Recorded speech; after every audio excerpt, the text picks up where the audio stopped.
जातीत आम्ही बाहेर नाही पडणार, आम्ही हिंदू कधी होणार? हिंदू हा हिंदू मुसलमान दंगलीमध्ये फक्त हिंदू असतो. तो 26 जानेवारी 15 ऑगस्टला भारतीय होतो. चीनने आक्रमण केलं की त्याला कळतच नाही आपण कोण आहोत.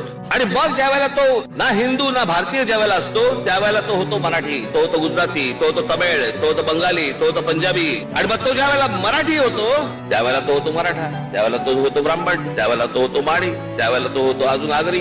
आणि काही लोकांना ही गोष्ट हवी आहे. काही लोक कशाला, राष्ट्रवादी काँग्रेसला ही गोष्ट हवी आहे, शरद पवारांना ही गोष्ट हवी आहे. 1999 साली ज्यावेळेला राष्ट्रवादी काँग्रेसचा ज्यावेळेला जन्म झाला, त्या जन्म झाल्यानंतर या महाराष्ट्रामध्ये जातीपातीचं राजकारण मोठ्या प्रमाणावरती सुरू झालं. याच्या आधी जात नव्हती का? होती. पण त्याच्या अगोदर जात ही जातीचा अभिमान होता. पण 1999 साली ज्यावेळेला राष्ट्रवादी काँग्रेसचा जन्म झाला त्याच्यानंतर दुसऱ्या जातीबद्दल द्वेष निर्माण करायला लावलाय की तो त्या जातीचा, हा या जातीचा. आणि ती फूट पाडत पाडत पाडत पाडत मग कधी मराठा आरक्षणाचा